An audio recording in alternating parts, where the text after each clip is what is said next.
হযরত মুসা আলাইহিসসালাম ও এক রুটি চোরের কাহিনী। হযরত মুসা আলাইহিসসালাম ও মিথ্যাবাদী ব্যক্তির একটি মজার গল্প হলো আজকের বিষয়। মুসা আলাইহিসসালাম মিথ্যা কথা শুনতে পারতেন না। এ নিয়ে কিতাবে একটি মজার গল্প বর্ণিত আছে।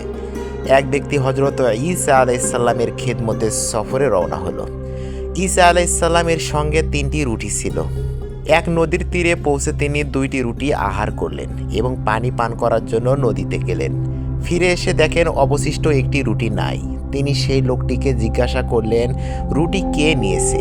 লোকটি বলল, আমি জানি না। তিনি লোকটিকে নিয়ে আবার রওনা হলেন। রাস্তা চলতে চলতে যখন ক্ষুধার উদ্রেক হলো, তখন তিনি দূরে একটি হরিণী দেখতে পেলেন। তার সঙ্গে 2টি বাচ্চা ছিল। তিনি একটি বাচ্চাকে ডাকলেন। বাচ্চাটি কাছে আসলো। তিনি ওই বাচ্চাটাকে জবাই করলেন এবং ভুনা করে সেই লোকটিকে নিয়ে আহার করলেন। অতঃপর বললেন, আল্লাহর হুকমে জিন্দা হয়ে যাও। সঙ্গে সঙ্গে হরিণের বাচ্চা জিন্দা হয়ে চলে গেল।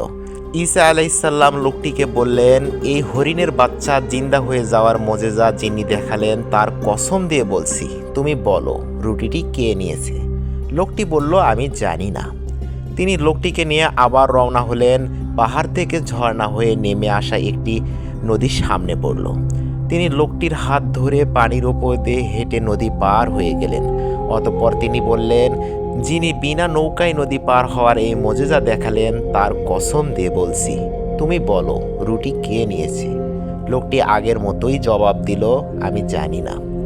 হযরত ঈসা আলাইহিসসালাম অতঃপর এক জঙ্গলের কাছে পৌঁছে বালি জমা করতে শুরু করলেন।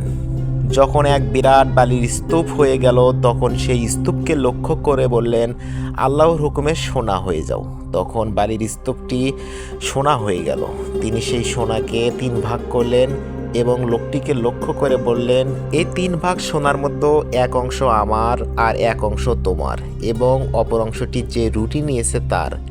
এই কথা শুনে লোকটি তৎক্ষণাৎ বলে উঠল, রুটি তো আমিই নিয়েছিলাম।